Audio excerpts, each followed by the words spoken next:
Selamat siang saudara, breaking news jam 14 waktu Indonesia Barat hadir bersama saya Muhammad Syahreza. Saudara, Angkatan Laut Korps Garda Revolusi Islam Iran ini mengatakan ada 25 kapal termasuk kapal tanker minyak, kapal kontainer dan kapal komersial telah melintasi Selat Hormuz selama dalam 24 jam terakhir di bawah koordinasi dan perlindungan pasukan mereka. Iran menyebut meskipun ada ketegangan dengan militer Amerika Serikat di perairan regional, khususnya di Selat Hormuz, pasukannya berupaya menciptakan jalur yang jelas dan aman bagi lalu lintas kapal dan kelanjutan perdagangan global. IRGC ini mewajibkan pemilik kapal untuk mengungkapkan detail termasuk nilai kargo kapal, bendera, asal, dan tujuan. Pemilik dan pengelola terdaftar serta kewarganegaraan awak kapal.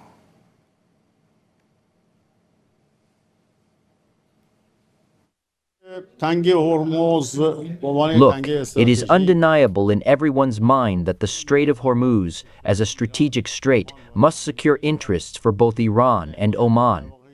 We believe that the Strait of Hormuz can function on a scale comparable to the nationalization of the oil industry.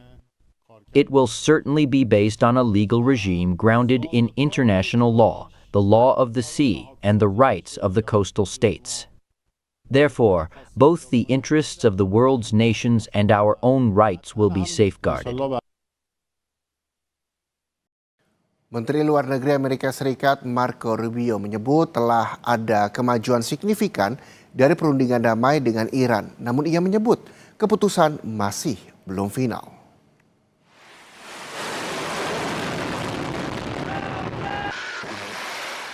Rubio bilang Amerika Serikat bersama sejumlah negara Teluk telah membuat kemajuan untuk mencapai kesepakatan dengan Iran yang bisa membuka kembali Selat Hormuz. Rubio menyebut Presiden Amerika Serikat Donald Trump akan memberikan pengumuman terkait kemajuan dari kesepakatan dengan Iran.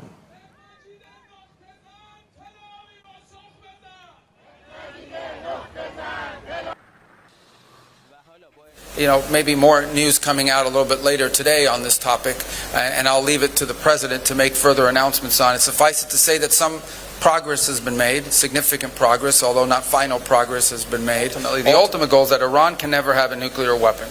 Related to that is this issue of the Straits. Okay, this is an international waterway. They don't own it.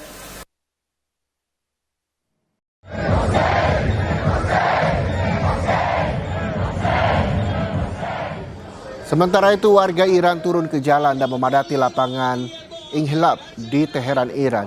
Unjuk rasa digelar sebagai bentuk dukungan warga ke pemerintah Iran yang melawan Amerika Serikat. Warga juga memadati jalan-jalan di Shahrekot, Iran untuk memberikan dukungan ke angkatan bersenjata Iran.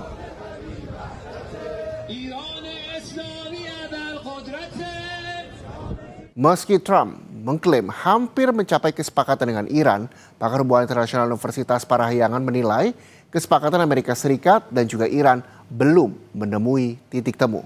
Ini karena ada pihak ketiga, yaitu Israel yang masih melakukan serangan ke Lebanon.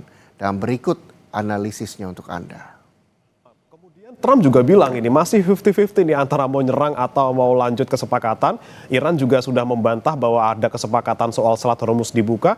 Ini sampai kapan berarti? Benarkah di belakang ini terjadi benar-benar negosiasi yang sudah menghasilkan kesepakatan? Atau ternyata ya masih gini-gini aja dari tanggal 28 sampai sekarang belum ada hal yang bisa dicapai dari kedua belah pihak? Oke, jawaban saya terkait pertanyaan tadi ya. Jadi apakah cuma gini-gini saja dari proses perundingan? Saya rasa tidak gitu ya. Mungkin ada benarnya bahwa kemarin sempat ada progres terkait perundingan karena pihak dari Pakistan pun juga mengapresiasi ada gerakan positif dari perundingan damai yang bahkan disebut sebagai MOU antara Iran dan Amerika Serikat. Cuma ada juga berita yang ini belum bisa diklaim karena belum ada data terbuka.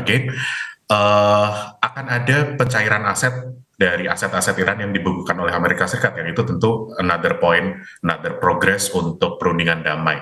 Nah, tapi poin besar yang saya rasa itu akan jadi susah di sini adalah karena dalam konflik ini paling tidak ada 3 negara yang kemudian terlibat secara langsung, Amerika Serikat, Iran, dan Israel.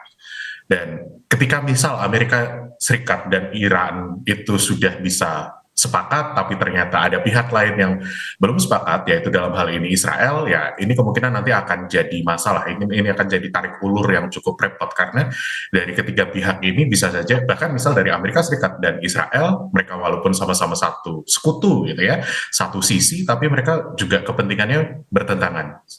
Melanjutkan tadi yang Pak Hasibullah katakan gitu ya, Israel itu menurut Channel 13, media lokalnya di sana gitu ya, pemimpin dari IDF itu menyatakan bahwa mereka tidak ada rencana untuk mundur dari wilayah Lebanon, dan mereka ingin ada kebebasan untuk tetap menyerang Lebanon, bahkan masuk ke dalam wilayah Lebanon, menduduki wilayah Lebanon. Nah, ini kemudian yang ditakutkan kalau ada perundingan damai dalam waktu dekat, ini yang kemungkinan akan mengekang IDF dan mengekang pemerintah Israel. Dan ini yang dianggap tidak ideal. Benjamin Netanyahu pun menurut Al Jazeera sudah bilang briefing kepada kabinetnya dan pemerintahannya bahwa jangan mengomentari perundingan damai ini secara publik karena ini cukup delicate, ada hubungan personal antara Benjamin Netanyahu dan Trump yang harus dijaga gitu ya. Cuma saya pikir akan ada negosiasi di belakang layar, tekanan dari pihak Israel kepada Amerika Serikat untuk memberikan ruang dan waktu bagi pemerintah Israel untuk mendapatkan apapun yang mereka inginkan di Lebanon. Jadi singkatnya ada progres, tapi kemudian juga akan ada hambatan, terutama kalau saya baca dari Al Jazeera dan Channel News 13 lokal dari Israel sendiri, bahkan akan ada hambatan dari pemerintah Israel. Gitu kan. Nah, ini di satu sisi Amerika Serikat itu butuh untuk keluar dari perang karena tekanan dari publik, dan Presiden Donald Trump serta Republikan sendiri juga sudah merasakan tekanan terhadap posisi mereka dalam postur untuk besok pemilu di November ini, karena perang ini dirasa cukup memberatkan popularitas Republikan dan popularitas Presiden Donald Trump. Ini tentu ingin diakhiri gitu ya. Karena kenapa? Kalau besok pemilu itu Demokrat itu bisa memenangkan posisi tertentu, entah itu di Senat, entah di Kongres, dominasi dari Republikan dan dominasi dari Presiden Trump untuk politik di AS itu akan terkikis. Karena kalau kita lihat sekarang gitu ya, Presiden Donald Trump bisa bertindak seenak beliau gitu ya, sekehendak beliau, itu karena beliau mengontrol eksekutif, legislatif, yaitu Kongres dan Senat, lalu kemudian yudikatifnya, sistem kehakimannya. Jadi basically tidak ada lagi check and balances di Amerika Serikat gitu ya, karena semuanya sudah kemudian mengikuti apa yang Trump omongkan. Walaupun kemudian ada beberapa Republikan yang dalam tanda kutip memberontak, terutama terkait kemarin War Powers Act voting di Senat gitu ya, tapi saya rasa itu masih belum cukup untuk menggoyangkan dominasi dari Republikan dan Presiden Trump.